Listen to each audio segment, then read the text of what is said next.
بسم اللہ الرحمن الرحیم نحمده ونصلی علی رسولہ الکریم اما بعد بسند المتصل منا الى الامام ابی داود رحمہ اللہ تعالی انہ قال حدثنا مسدد قال حدثنا عیسی بن یونس قال حدثنی ابی عن الشعبی.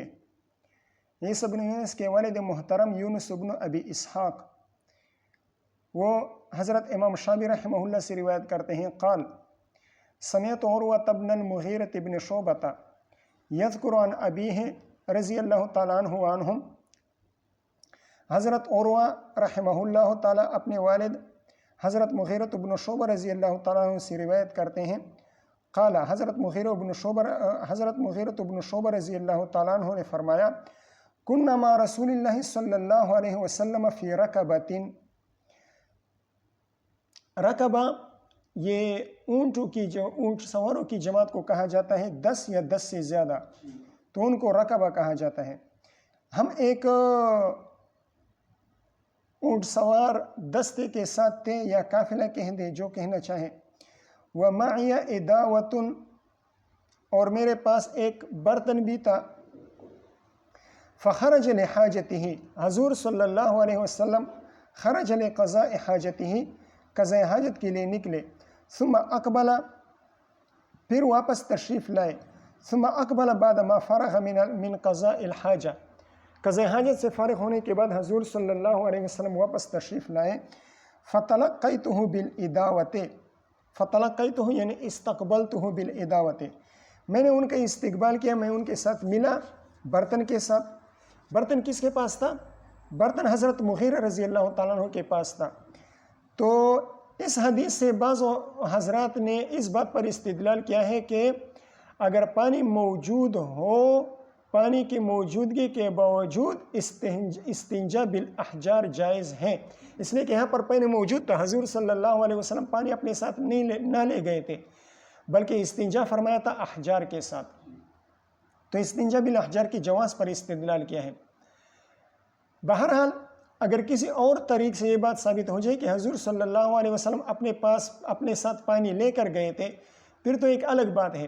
لیکن اگر حضور صلی اللہ علیہ وسلم کا اپنے ساتھ پانی لے جانا ثابت نہ ہو تو پھر پانی کی موجودگی کے باوجود استنجا بالاحجار کی جواز پر استدلال اس سے ہو سکتا ہے. بہرحال جو کچھ بھی ہو، چاہے حضور صلی اللہ علیہ وسلم پانی اپنے ساتھ لے کر گئے ہوں یا نہ گئے ہوں، علماء کرام کا اس بات پر اتفاق اور اجماع ہے کہ استنجا بالماء یہ افضل ہے استنجا بالاحجار کے مقابلے میں. فافرغت علیہ میں نے حضور صلی اللہ علیہ وسلم پر پانی بہایا. جب وہ وضو فرما رہے تھے تو میں پانی انڈیل رہا تھا. فغسل کفیہ ووجہہ ثم اراد ان یخرج ذراعیہ پھر حضور صلی اللہ علیہ وسلم نے ارادہ فرمایا ان یخرج ذراعیہ کہ نکالے اپنے دونوں ہاتھوں کو من الکمین آستینوں سے. ثم اراد ان یخرج ذراعیہ پھر حضور صلی اللہ علیہ وسلم نے ارادہ فرمایا کہ دونوں ہاتھوں وہ نکالے من الکمین آستینوں سے. وعلیہ جبۃ من صوف من جباب الروم وعلیہ جبۃ حضور صلی اللہ علیہ وسلم پر ایک جبہ تھا، جبہ پہن رکھا تھا، من صوف اون کا، من جباب الروم یعنی من صنعت الروم روم کا بنا ہوا تھا، میڈ ان روم تھا. ضیقۃ الکمین جس کی آستینیں وہ تنگ تھی. فضاقت الجبۃ وہ جبہ جو تھا وہ تنگ پڑ گیا. یعنی فضاقت الجبہ کا کیا معنی؟ فضاقت الجبۃ جبہ تنگ پڑ گیا یعنی جبے کی آستینیں تنگ پڑ گئی. فدراہما دراعا حضور صلی اللہ علیہ وسلم نے اس کو نکالنا چاہا. حضور صلی اللہ علیہ وسلم نے بند کر لو. فدراہما دراعا حضور صلی اللہ علیہ وسلم نے اخرج الذراعین من تحت الجبۃ اخراجا اخرج ذراعیہ من تحت الجبۃ اخراجا حضور صلی اللہ علیہ وسلم نے جبہ کے نیچے سے اپنے دونوں ہاتھوں کو نکالا. ثم اہویت الی الخفین ادرا فدراہما یا فزراہما دونوں پڑھ سکتے ہیں. زراعتن زرع باب افتعال میں لے گئے تو از ترعا ہو گیا، از ترعا. تو باب افتعال کے تا کو زال سے تبدیل کر دیا اور زال کو زال میں مدغم کر دیا تو از زرعا ہو گیا. از زراہما زراعا اخرج الزراعین من تحت الجبۃ اخراجا ثم اهویت الى الخفین لانزعهما ثم ملت وتوجہت الى الخفین ثم مددت یدی الى الخفین. میں متوجہ ہوا، میں مائل ہوا، میں نے ہاتھ بڑھائے موضوع کی طرف لانزعهما تاکہ دونوں کو نکال دوں. فقال لی حضور صلی اللہ علیہ وسلم نے مجھ سے فرمایا دع الخفین موضوع کو چھوڑ دو، رہنے دو. فإنی ادخلت القدمین الخفین اس لیے کہ میں نے دونوں پاؤں کو دونوں موضوع میں داخل کیا ہے. وہما طاہرتان اس حال میں کہ دونوں پاک تھے. دع الخفین فی الرجلین موضوع کو پاؤں میں رہنے دو. فإنی ادخلت القدمین الخفین اس لیے کہ میں نے دونوں قدم دونوں موضوع میں ڈالے ہیں. وہما طاہرتان اس حال میں کہ وہ پاک تھے. فمسح علیہما حضور صلی اللہ علیہ وسلم نے ان پر مسح فرما لیا. دع الخفین فی الرجلین فإنی ادخلت القدمین الخفین وہما طاہرتان. فإنی ادخلت القدمین الخفین وہما طاہرتان. اس جملے میں اس بات کی دلیل ہے کہ مسح الخفین صرف اسی صورت میں جائز ہے جب موضوع کو کمال طہارت پر پہنا ہو. یہ مسئلہ تو اجماعی ہے، موضوع پر مسح تب جائز ہوگا جب موضوع کو کمال طہارت پر پہنا ہو. لیکن اختلافی مسئلہ یہ ہے کہ یہ کمال طہارت کا ہونا موزہ پہننے کے وقت ہے. موزہ پہننے کے وقت کامل طہارت ہونی چاہیے یا حدث لاحق ہونے کے وقت کامل طہارت ہونی چاہیے. کامل طہارت کا ہونا موزہ پہننے کے وقت شرط ہے یا وقت الحدث شرط ہے. تو اس سلسلے میں احناف کا مذہب یہ ہے کہ کمال طہارت وقت الحدث ہونا شرط ہے. کمال طہارت کا ہونا وقت الحدث شرط ہے. جب آپ کا وضو ٹوٹ رہا تھا، آپ کو حدث لاحق ہو رہا تھا، اس وقت آپ کامل طہارت سے ہو تب آپ ان موضوع پر مسح کر سکتے ہیں. جبکہ ائمہ ثلاثہ امام مالک، امام شافعی اور امام احمد رحمہم اللہ وہ فرماتے ہیں کہ کمال طہارت وقت اللبس شرط ہے. جس وقت آپ موزہ پہن رہے تھے اس وقت طہارت کامل ہونی چاہیے تب مسح جائز ہوگا. مثال کے طور پر ایک آدمی نے پاؤں دھو لیے، باقی وضو نہیں کیا، پاؤں دھو لیے پھر موزے پہن لیے، پھر باقی وضو کر لیا. تو اس صورت میں احناف کے ہاں آئندہ جب اس کا وضو ٹوٹے گا تو مسح کر سکتا ہے.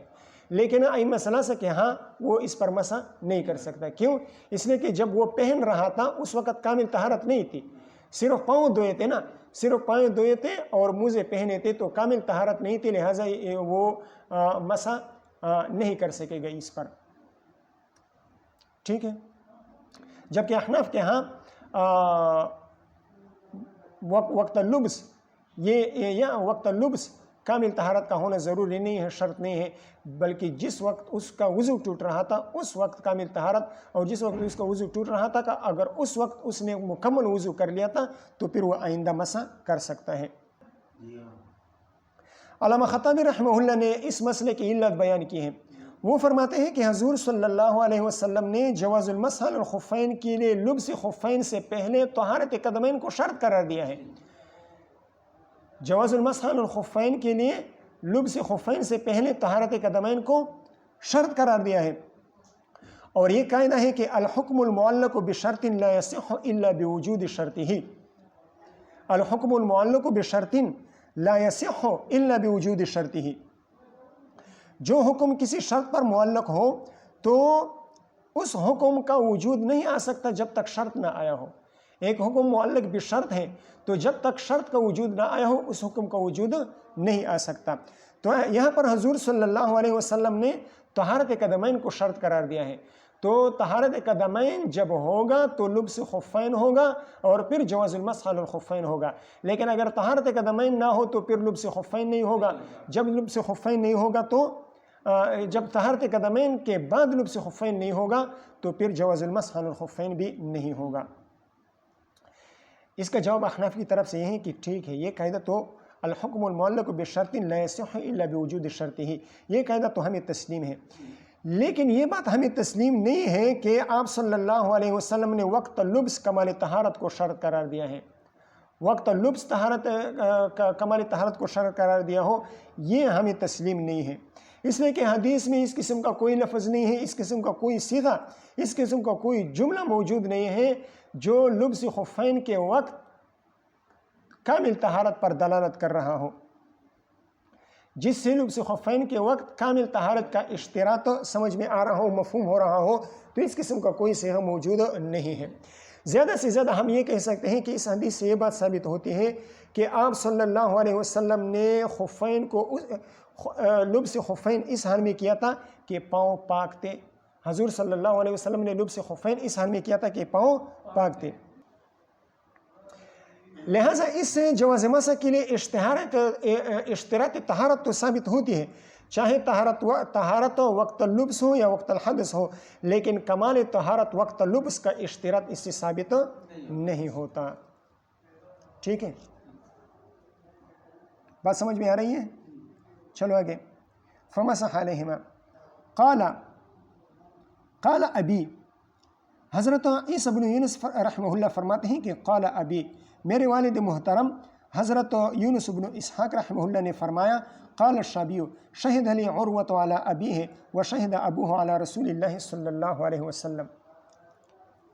حضرت عیسیٰ بن یونس رحمہ اللہ فرماتے ہیں کہ میرے والد یونس بن اسحاق نے فرمایا کہ میرے استاذ امام شعبی رحمہ اللہ نے فرمایا کہ شہد علی عروۃ علی ابیہ، کہ حضرت عروہ شہد عروۃ علی ھذا الحدیث علی ابیہ، حضرت عروہ رحمہ اللہ نے یہ گواہی دی کہ میں گواہی دیتا ہوں کہ یہ حدیث میں نے اپنے والد عروۃ بن زبیر سے سنی ہے، اور اسی طرح وشہد ابوہ علی ھذا الحدیث علی رسول اللہ صلی اللہ علیہ وسلم، ان کے والد حضرت زبیر بن العوام رحمہ اللہ رضی اللہ تعالیٰ عنہ انہوں نے بھی گواہی دی کہ میں گواہی دیتا ہوں کہ یہ حدیث میں نے حضور صلی اللہ علیہ وسلم سے سنی ہے۔ وبه قال حدثنا هدبة بن خالد قال حدثنا حمام عن قتادة عن حسن بصری وعن زرارة بن اوفا، حضرت قتادة بن دعامہ رحمہ اللہ اپنے دو اساتذہ حضرت حسن بصری اور حضرت زرارة بن اوفا رحمہم اللہ تعالیٰ دونوں سے یہ حدیث روایت کرتے ہیں، ان المغیرة بن شعبة رضی اللہ تعالیٰ عنہ قال تخلف رسول اللہ صلی اللہ علیہ وسلم، تخلف یعنی تأخر، حضور صلی اللہ علیہ وسلم پیچھے رہ گئے، تخلف رسول اللہ صلی اللہ علیہ وسلم عن القوم، صحابہ کرام سے پیچھے رہ گئے، وعدل عن الطریق، اور قافلے کی اونٹوں کی جو قطار تھی اس قطار سے ایک طرف مائل ہو گئے قضاء حاجت کے لیے، فذکر هذه القصة، پھر یہ روایت نمبر 151 والا واقعہ بیان کر دیا۔ قال، حضرت مغیرۃ بن شعبہ رضی اللہ تعالیٰ عنہ فرماتے ہیں، فأتینا الناس وعبد الرحمن بن عوف یصلی بہم الصبح، ہم صحابہ کرام کے پاس پہنچے اس حال میں کہ حضرت عبد الرحمن ابن عوف رضی اللہ تعالیٰ عنہ انہیں صبح کی نماز پڑھا رہے تھے، یصلی بہم صلاۃ الصبح، فلما رأى النبی صلی اللہ علیہ وسلم، جب حضرت عبد الرحمن رحمہ اللہ رضی اللہ تعالیٰ عنہ نے حضور صلی اللہ علیہ وسلم کو دیکھا، اراد ان یتأخر عن موضع الامامہ، تو فلما رأى النبی صلی اللہ علیہ وسلم اراد ان یتأخر عن موضع الامامہ،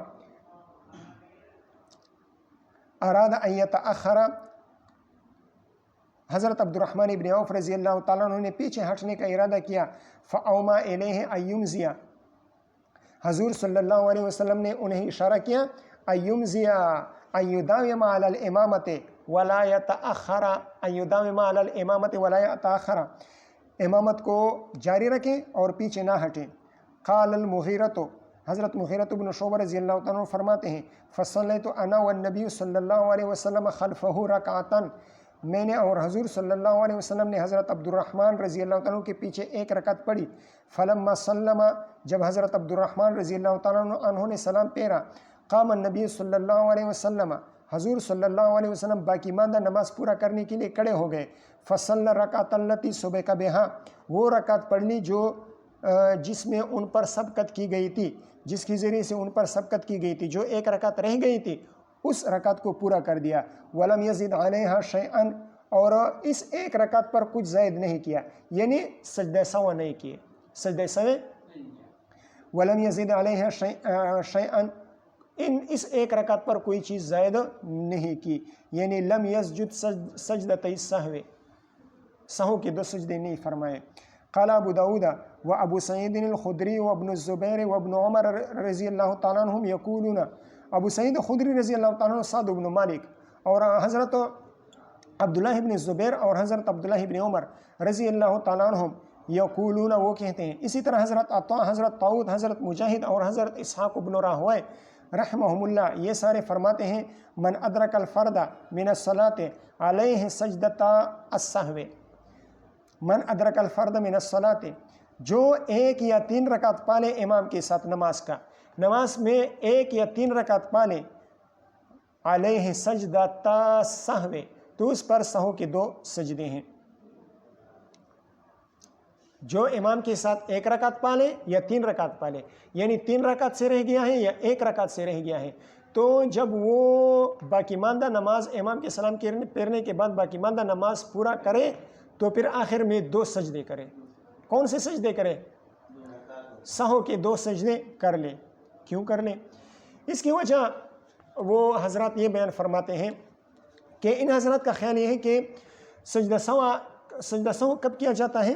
کسی ترک واجب کی وجہ سے سجدہ سہو کیا جاتا ہے، اور جماعت چونکہ واجب ہے اور اس جماعت کا کچھ حصہ رہ گیا ہے تو نماز میں نقصان آ گیا، تو اس نقصان کے جبیرے کے لیے وہ کہتے ہیں کہ سجدہ سہو کرنی چاہیے۔ دوسری وجہ یہ ہے کہ جب وہ امام کے ساتھ دوسری رکعت میں شریک ہو گیا، پہلی رکعت تو اس سے رہ گئی ہے نا، پہلی رکعت رہ گئی، دوسری رکعت میں شریک ہو گیا، اب امام کی یہ دوسری رکعت ہے اور اس کی پہلی رکعت ہے، اب امام دوسری رکعت پر تو بیٹھے گا اور وہ تو اس کی تو پہلی رکعت ہے، پہلی رکعت پر تو بیٹھا نہیں جاتا، تو اس کا یہ جلوس فی غیر موضع الجلوس ہے، اس کا بیٹھنے کا موقع نہیں ہے، اس کے بیٹھنے کا موقع نہیں، اس کے اٹھنے کا موقع ہے، لیکن چونکہ وہ امام کے تابع ہیں، امام کی متابعت کی وجہ سے وہ بیٹھ گیا، جلوس کی جگہ کے علاوہ میں بیٹھ گیا، تو اس طرح نماز میں نقصان آ گیا، تو اس کا جلوس فی غیر محل ہی تھا، تو جلوس فی غیر محل ہی کی وجہ سے اس کی نماز میں نقصان آ گیا، تو اس نقصان کے جبیرے کے طور پر وہ آخر میں 2 سجدہ سہو کرے گا۔ لیکن یہ حدیث آپ کے سامنے آ گئی، حضور صلی اللہ علیہ ولم یزید علیہ شیئا، حضور صلی اللہ علیہ وسلم نے صرف باقی ماندہ 1 رکعت پڑھی تھی، سجدہ سہو نہیں فرمایا تھے، لہٰذا اس سے معلوم ہوا کہ آخر میں 2 سجدے کرنا، سہو کے 2 سجدے کرنا یہ واجب نہیں ہے۔ ٹھیک ہے،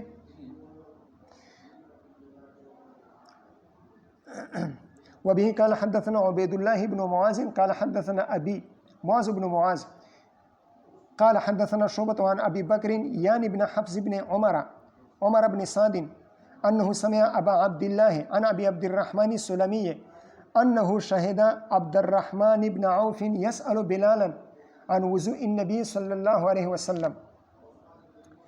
پھر دیکھیں سند، وبه قال حدثنا عبید اللہ بن معاذ قال حدثنا ابی، عبید اللہ بن معاذ کے والد محترم کا کیا نام تھا؟ معاذ بن معاذ، وہ فرماتے ہیں حدثنا شعبۃ عن ابی بکر یعنی بن حفص بن عمر بن سعد انه سمع ابا عبد اللہ، حضرت ابو بکر وہ فرماتے ہیں کہ میں نے حضرت ابو عبداللہ سے سنا، عن ابی عبد الرحمن السلمی، وہ حضرت ابو عبد الرحمن السلمی سے روایت کرتے ہیں، انہو شہد عبد الرحمن، کہ ابو عبد الرحمن السلمی وہ حاضر ہو گئے، شہد یعنی حضرہ، وہ حاضر ہو گئے کہاں پر؟ عبد الرحمن ابن عوف، حضرت عبد الرحمن ابن عوف رضی اللہ تعالیٰ عنہ کے پاس، یسأل بلالا عن وضوء النبی صلی اللہ علیہ وسلم، حضرت بلال رضی اللہ تعالیٰ عنہ سے نبی علیہ الصلوۃ والسلام کی وضو کے بارے میں پوچھ رہے تھے، فقال بلال کان یخرج یقضی حاجتہ، حضور صلی اللہ علیہ وسلم نکلے قضاء حاجت کے لیے، فآتیہ بالماء، میں ان کے پاس پانی لے گیا، فیستنجی، استنجا کر لیا، فیتوضأ، وضو فرما لیا، ویمسح علی عمامتہ وموقعہ، اور انہوں نے امامے پر اور موزوں پر مسح کر لیا۔ موقعین پیچھے گزر چکے ہیں، ماقعین، حمزہ کے ساتھ، یہاں پر واو کے ساتھ ہیں۔ تو بعض علماء کرام فرماتے ہیں کہ یہ موضوع کی ایک قسم ہے، اور بعض علماء کرام فرماتے ہیں کہ جرموک کہا جاتا ہے، جو موضوع کے اوپر پہنا جاتا ہے جرموں کے۔ بہرحال جو بھی ہیں اس پر مسح کر لیا، امامہ پر مسح کر لیا، یہ بات تو پیچھے گزر چکی تھی۔ امامہ پر مسح نہیں کیا تھا، بلکہ مسح تو سر پر کیا تھا، اور مسح کے بعد وہ سر پر امامے کو درست فرما رہے تھے کہ راوی نے دور سے دیکھ کر یہ سمجھا کہ امامے پر مسح کر لیا۔ ایک یہ بات ہے۔ دوسری بات یہ کہ حضور صلی اللہ علیہ وسلم نے امامے کے نیچے وضو کیا مسح کر لیا تھا۔ حضرت بلال رضی اللہ تعالیٰ دور بیٹھے ہوئے تھے، ان کو صحیح صورتحال کا اندازہ نہ ہوا، اور انہوں نے یہ سمجھا کہ حضور صلی اللہ علیہ وسلم نے امامے پر مسح کر لیا، اور اس طرح نقل کر لیا۔ قال ابو داود وهو ابو عبد اللہ مولا بنی تیم ابن مرہ۔ امام ابو داود رحمہ اللہ فرماتے ہیں وہ یعنی وہ ابو عبداللہ، جو حدیث میں گزر گئے، جو حضرت ابو عبد الرحمن السلمی سے روایت کرتے ہیں، وہ ابو عبداللہ وہ کون ہیں؟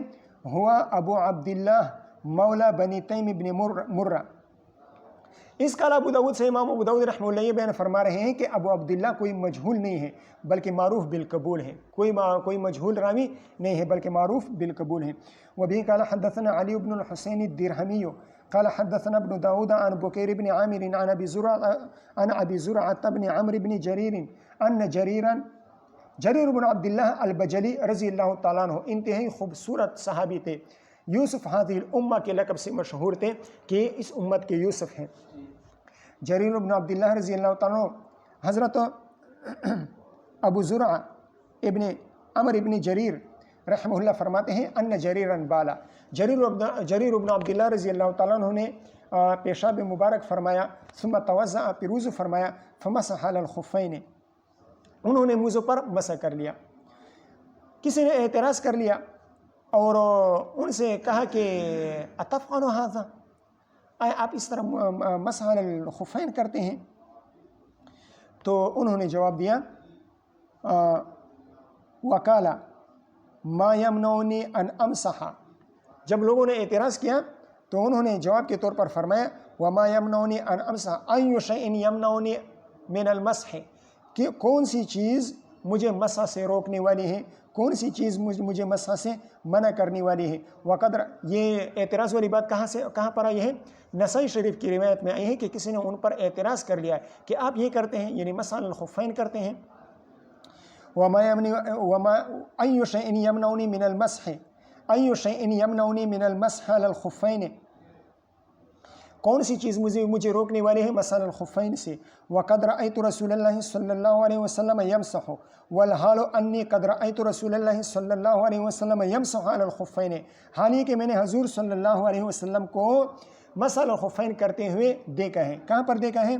حجۃ الوداع میں دیکھا ہے، جیسے کہ طبرانی کی روایت میں آتا ہے حجۃ الوداع کے موقع پر حضور صلی اللہ علیہ وسلم کو مسح علی الخفین کرتے ہوئے دیکھا تھا۔ قال الحاضرون، یہاں پر اس مجلس میں جو موجود لوگ حاضر تھے انہوں نے عرض کیا انما کان ذلک قبل المائدہ، انما کان المسح علی الخفین قبل نزول سورۃ المائدہ۔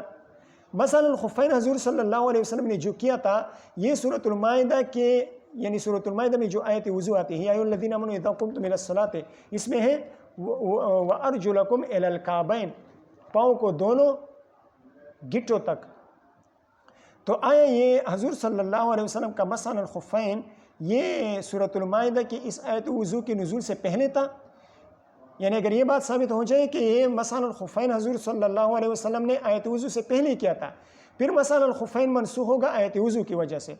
اور اگر یہ بات ثابت ہو جائے کہ آیت وضو پہلے نازل ہوئی تھی اور حضور صلی اللہ علیہ وسلم کا مسح کرنا یہ اس آیت وضو کے بعد تھا، تو پھر مسح علی الخفین کی منسوخیت اس سے ثابت نہیں ہوتی۔ قال حضرت جریر بن عبداللہ رضی اللہ تعالیٰ نے جواب دیا ما اسلمت الا بعد نزول المائدہ، میں نے سورۃ المائدہ کی اس آیت وضو سے پہلے کے بعد میں اسلام لایا ہوں۔ ما اسلمت، میں مسلمان نہیں ہوا الا بعد نزول سورۃ المائدہ، مگر سورۃ المائدہ کی اس آیت وضو سے کے بعد میں مسلمان ہوا ہوں۔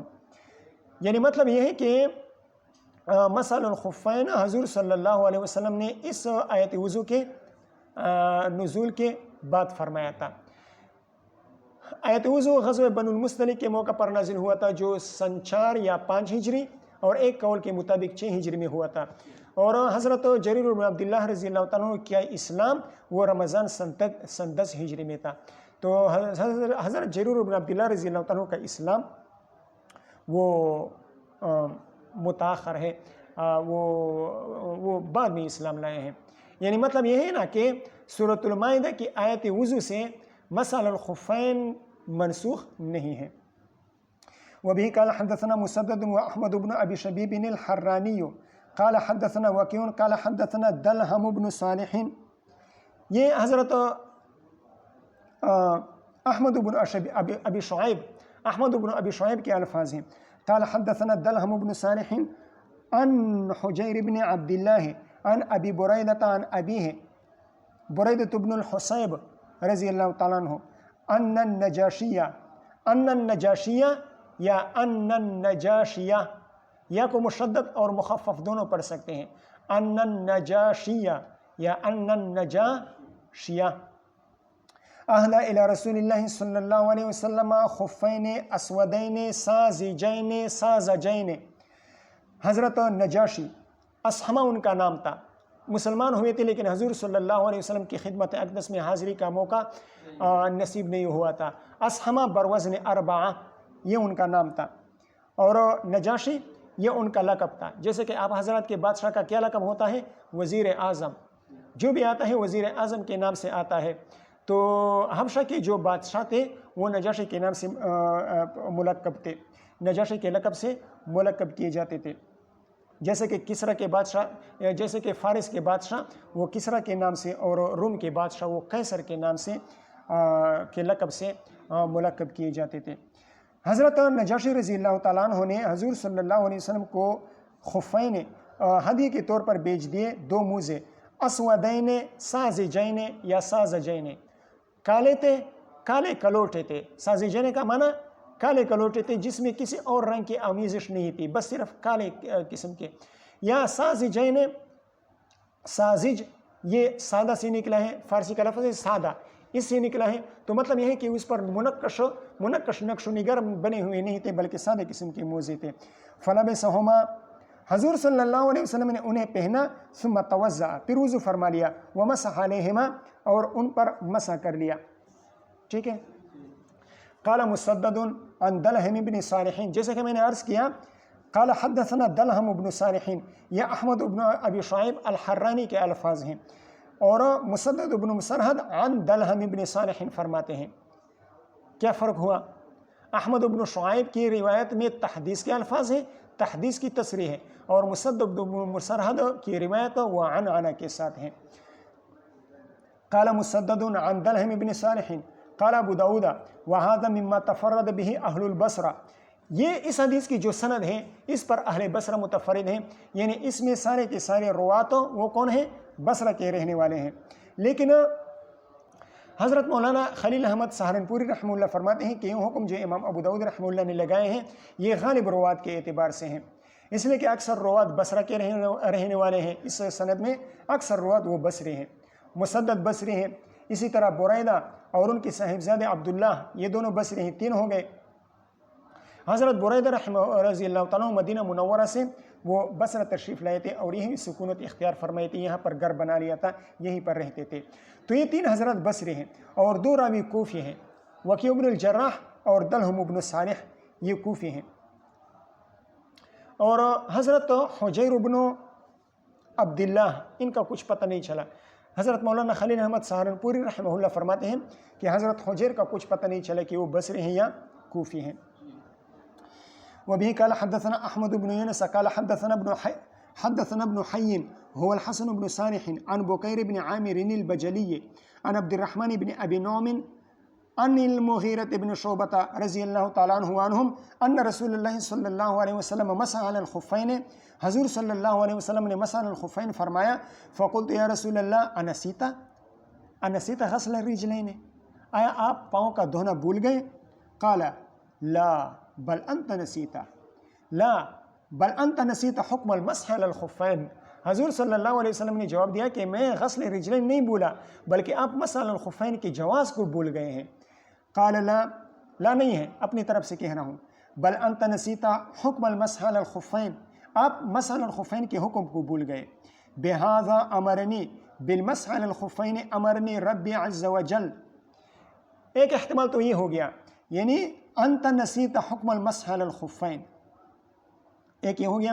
دوسرا مطلب یہ بھی ہو سکتا ہے کہ لا بل انت نسیت طریق السؤال، آپ سوال کرنے کا طریقہ بھول گئے، سوال کرنے کا طریقہ بھول گئے۔ آپ کو چاہیے تھا کہ آپ انسیتا کی جگہ پر اس مسح الخفین کے سبب اور علت کو پوچھتے، اس کی وجہ پوچھتے، اس کی حکمت پوچھتے۔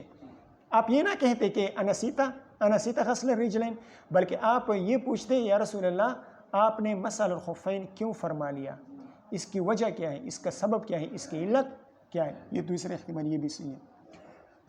باب التوقیت فی المسح، پڑھیں آگے، ٹائم دیکھو کتنا، ٹھیک ہے، یہ ایک پڑھ سکتے ہیں، ایک باب پڑھ سکتے ہیں، پڑھیں۔ باب التوقیت فی المسح، توقیت فی المسح میں اختلاف ہے، آیا مسح الخفین کے لیے کوئی مدت مقرر ہے یا نہیں ہے، تو اس سلسلے میں اختلاف ہے۔ امام مالک، امام لیث بن سعد رحمہم اللہ تعالی، وہ فرماتے ہیں کہ مسح الخفین کے لیے کوئی مدت مقرر نہیں ہے، جتنا آپ چاہیں مسح الخفین خفین پر مسح کر سکتے ہیں، جتنی مدت آپ چاہیں، یعنی طہارت کی حالت میں جو موزے پہن لیں تو جتنا عرصہ وہ چاہے مسح کر سکتا ہے، مسافر ہو یا مقیم ہو، سب کا حکم یکساں ہے۔ جبکہ امام صاحب اور ان کے رفقا، امام صاحب صاحبین سفیان ثوری، امام اوزائی، حضرت حسن بن صالح، امام شافعی، امام احمد، امام اسحاق، امام داؤد بن علی الظاہری، اور اللہ آپ کا بھلا کرے محمد بن جریر رحمہم اللہ تعالی، وہ سارے فرماتے ہیں کہ مسح الخفین کے لیے مدت مقرر ہے، مسح الخفین کے لیے مدت مقرر ہے۔ وہ کتنا مدت ہے؟ مسافر کے لیے 3 دن اور 3 رات، اور مقیم کے لیے 1 دن اور 1 رات، یہ مدت مقرر ہیں، ٹھیک ہے۔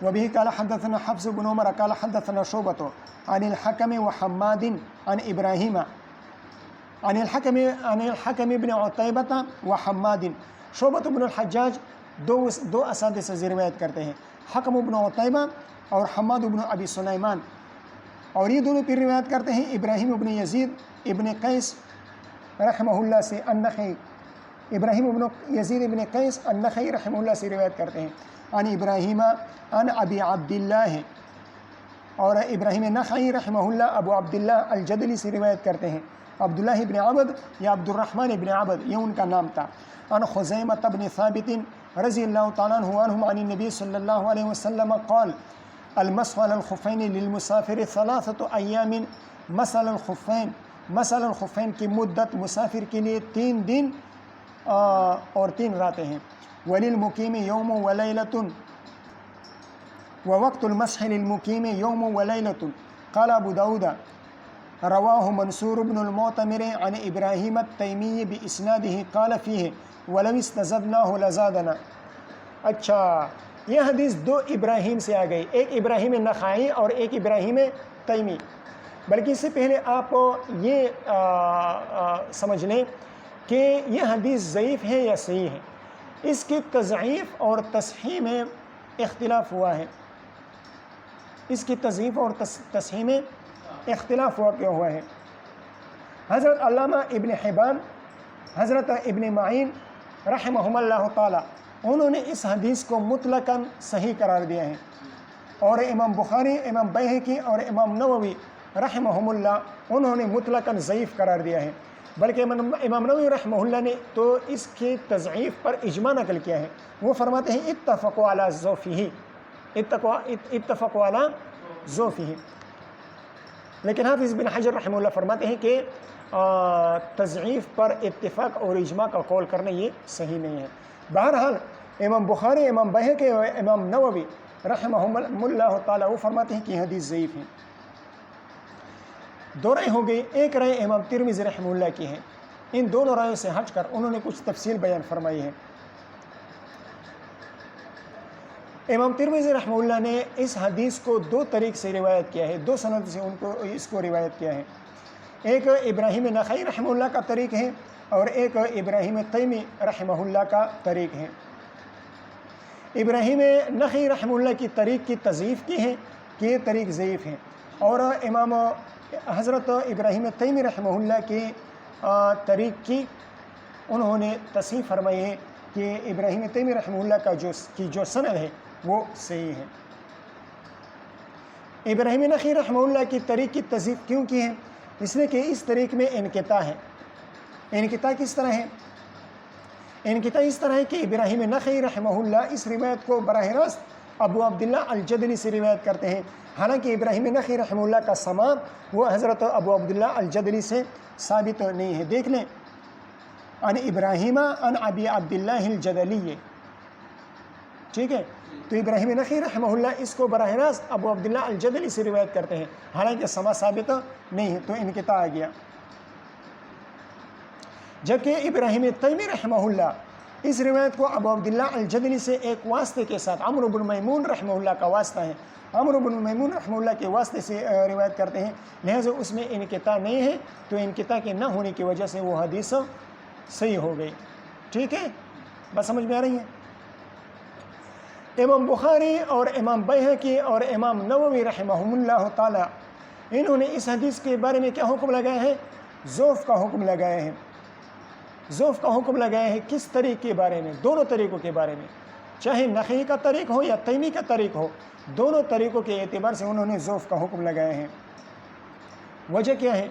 وجہ یہ ہے کہ دونوں طریق میں، دونوں سندوں میں دیکھیں، ابو عبداللہ الجدلی وہی روایت کرتے ہیں خزیمۃ بن ثابت رضی اللہ تعالیٰ عنہ سے۔ ابو عبداللہ الجدلی کس سے روایت کرتے ہیں؟ خزیمۃ بن ثابت رضی اللہ تعالیٰ عنہ سے روایت کرتے ہیں، اور امام بخاری رحمہ اللہ کی رائے کے مطابق حضرت ابو عبداللہ الجدلی کی کا سماع وہ حضرت خزیمۃ بن ثابت سے ثابت نہیں ہے، خزیمۃ بن ثابت سے ثابت نہیں ہے۔ تو چاہے ابراہیم تیمی کا طریق ہو یا چاہے ابراہیم نخعی رحمہ اللہ کا طریق ہو، جس کا بھی طریق ہو، دونوں طریقوں میں حضرت ابو عبداللہ الجدلی براہ راست حضرت خزیمۃ بن ثابت رضی اللہ تعالیٰ عنہ سے روایت کرتے ہیں، اور حضرت ابو عبداللہ الجدلی کا سماع وہ حضرت خزیمۃ بن ثابت سے ثابت نہیں ہے۔ لہٰذا امام ابو داؤد رحمہ اللہ کے رائے کے مطابق دونوں طریق میں انقطاع ہے، تو اس وجہ سے دونوں کی تضعیف کی ہے امام بخاری رحمہ اللہ نے۔ یہاں پر امام ابو داؤد رحمہ اللہ نے اس روایت کو دونوں طریق سے، پہلے تو سند ابراہیم نخعی کا جو طریق ہے اس کو سند ذکر کیا ہے اور سند کے ساتھ ذکر کیا ہے، اور ابراہیم تیمی کے طریق کو تعلیقاً ذکر کیا ہے۔ بہرحال دونوں طریق سے روایت کو ذکر کیا ہے۔ خزیمہ بن ثابت بطریق نخعی کو بھی روایت کیا ہے، اور خزیمۃ بن ثابت بطریق تیمی کو بھی روایت کیا ہے۔ ابراہیم تیمی رحمہ اللہ کا جو طریق ہے اس میں تو نہیں، ابراہیم نخعی رحمہ اللہ کا جو طریق ہے اس میں تو توقید صراحتاً ثابت ہوتا ہے، مسافر کے لیے 3 دن اور 3 رات اور مقیم کے لیے 1 دن اور 1 رات، تو اس طریق میں تو یہ جمہور کی دلیل بن سکتی ہے۔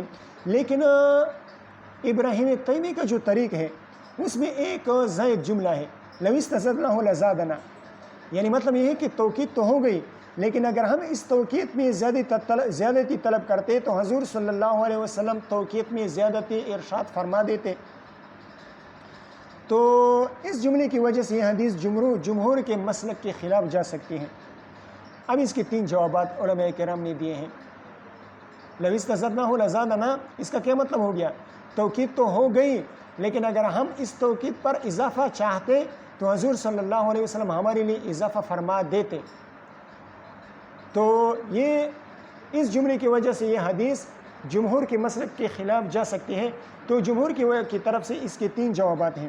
ایک جواب تو یہ ہے کہ اس جملے کے ثبوت میں تردد ہے، اس جملے کے ثبوت میں یہ جملہ ثابت ہے یا نہیں، تو اس میں تردد ہے، اس لیے کہ ترمذی کے حوالے سے جو دو طریقہ میں نے عرض کیے اجمالاً، ابراہیم تیمی کا طریقہ اور ابراہیم نخعی کا طریقہ، دونوں طریقوں میں یہ جملہ میں یہ لو استزدنا لزادنا، یہ اضافہ دونوں طریقوں میں سے کسی بھی طریق میں یہ زیادتی نہیں ہے۔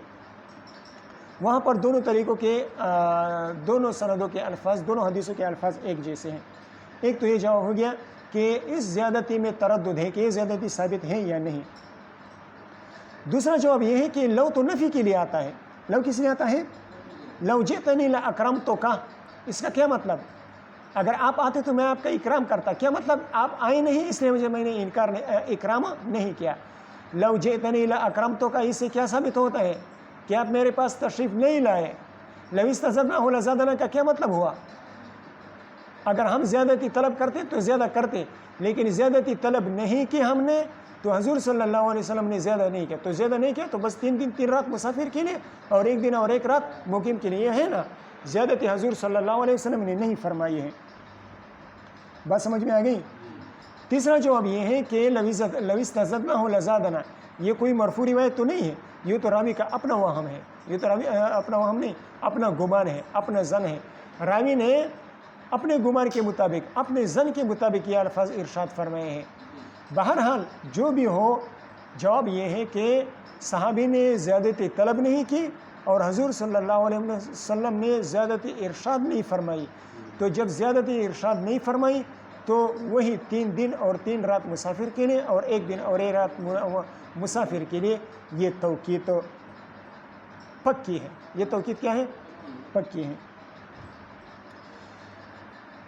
آگے دیکھیے، وبه قال حدثنا يحيى بن معين قال حدثنا عمرو بن الربيع بن طارق قال أخبرنا يحيى بن أيوب عن عبد الرحمن بن رزين عن محمد بن يزيد عن أيوب بن قطن عن أبي بن عمارة قال يحيى بن أيوب وكان قد صلى مع رسول الله صلى الله عليه وسلم القبلتين۔ قال يحيى بن أيوب جو اس حدیث کے راوی ہیں وہ حضرت ابی بن عمارہ رضی اللہ عنہ کے بارے میں فرماتے ہیں کہ حضرت ابی بن عمارہ رضی اللہ عنہ وہ صحابی ہیں جنہوں نے حضور صلی اللہ علیہ وسلم کے ساتھ 2 قبلوں کی طرف رخ کر کے نماز پڑھی، یعنی بیت المقدس اور بیت اللہ شریف۔ اس سے حضرت یحییٰ بن ایوب کا مقصد کیا ہے؟ اس ارشاد سے یحییٰ بن ایوب کا مقصد یہ ہے، اس قول سے، کہ حضرت ابی بن عمارہ رضی اللہ عنہ قدیم الاسلام صحابہ میں سے ہیں اور زمانہ ہجرت کے ابتدائی زمانے میں اسلام لائے ہیں، قدیم الاسلام صحابہ ہیں اور ہجرت کے ابتدائی زمانے میں اسلام لائے ہیں، یعنی حضور صلی اللہ علیہ وسلم کی رفاقت انہیں زیادہ عرصے نصیب ہوئی ہے۔ انہو قال یا رسول اللہ امسح علی الخفین، حمزہ استفہام مقدر ہے، امسح علی الخفین، یا رسول اللہ اے مسح علی الخفین کر سکتا ہوں؟ قال نعم، حضور صلی اللہ علیہ وسلم نے جواب دیا نعم، آپ مسح علی الخفین، نعم امسح علی الخفین، آپ مسح علی الخفین کر لیں۔ قال ابی بن عمارہ رضی اللہ عنہ نے دوبارہ پوچھا یومن، یعنی امسح یومن، کہ میں 1 دن 1 رات مسح کروں؟ قال ویومین، یعنی امسح یومین، قال وثلاثة، قال نعم وما شئت، نعم امسح وما شئت من الایام بعد الثلاثہ، 3 دن کے بعد جتنا آپ چاہیں آپ مسح کر سکتے ہیں۔ اس سے بظاہر کیا ثابت ہوا کہ مسح علی الخفین کے لیے کوئی توقیت، کوئی مدت مقرر نہیں ہے، جتنا آپ کرنا چاہیں کر سکتے ہیں۔ لیکن یہ حدیث شدید، اس حدیث میں بہت زیادہ ضعف ہے، یہ حدیث بہت زیادہ ضعیف ہے۔ قال ابو داؤد رواہ ابن ابی مریم المصری، سید بن الحکم ابن ابی مریم المصری، کیا نام تھا؟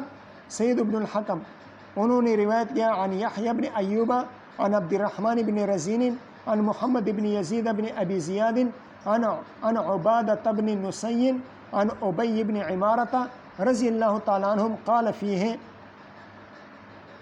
حضرت ابن ابی مریم قال، حضرت ابن ابی مریم نے فرمایا فی ھذا الحدیث حتی بلغ 7، یہاں تک کہ حضرت ابی بن عمارہ رضی اللہ تعالیٰ عنہ بلغ سبعا یعنی بلغ 7 ایام 7 دن تک پہنچ گئے. قال رسول اللہ صلی اللہ علیہ وسلم نعم وما بدا لک نعم وما ظاہر لکا یعنی محتجت الیہ من الایام جتنے دن آپ کو ضرورت ہو آپ مسائل خفین کر سکتے ہیں. تو یہ امام مالک رحمہ اللہ کی دلیل ہے.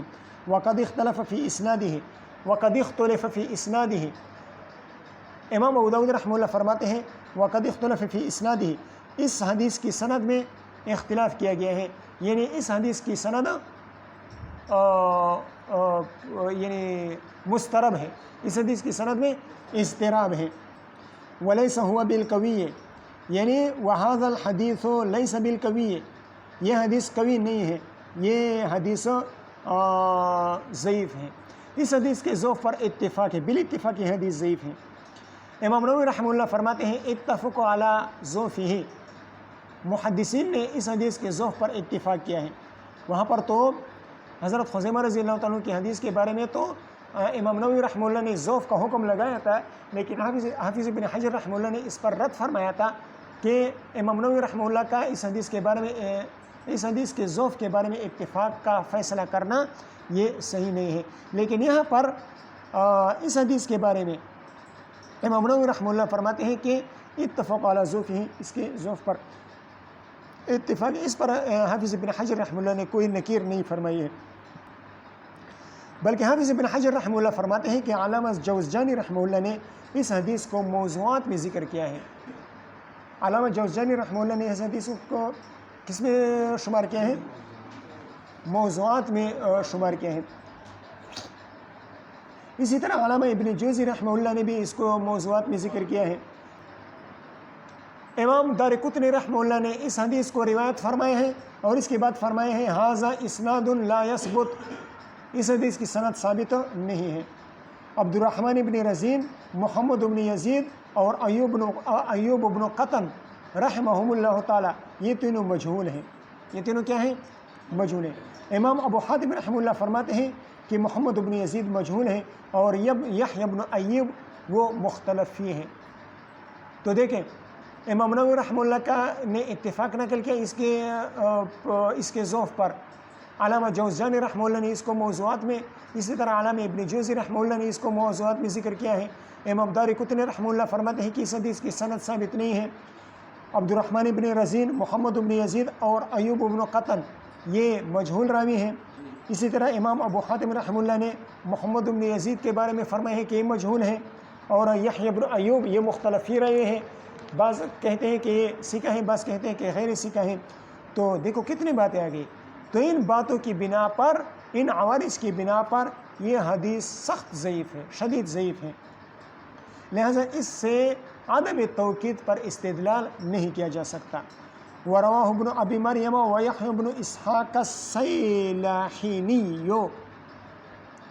یہ اسحاق اور سیلحینی اس کے درمیان جو واو آئے ہیں یہ واو غلط ہے, واو صحیح نہیں ہے. یحییٰ ابن اسحاق اور سیلحانی یہ دونوں ایک ہیں. وَرَوَاهُ ابن ابی مریم وَيَحْيَى ابن اسحاق السیلحینی عن یحییٰ ابن ایوب واختلف فی اسنادہ. بس چلو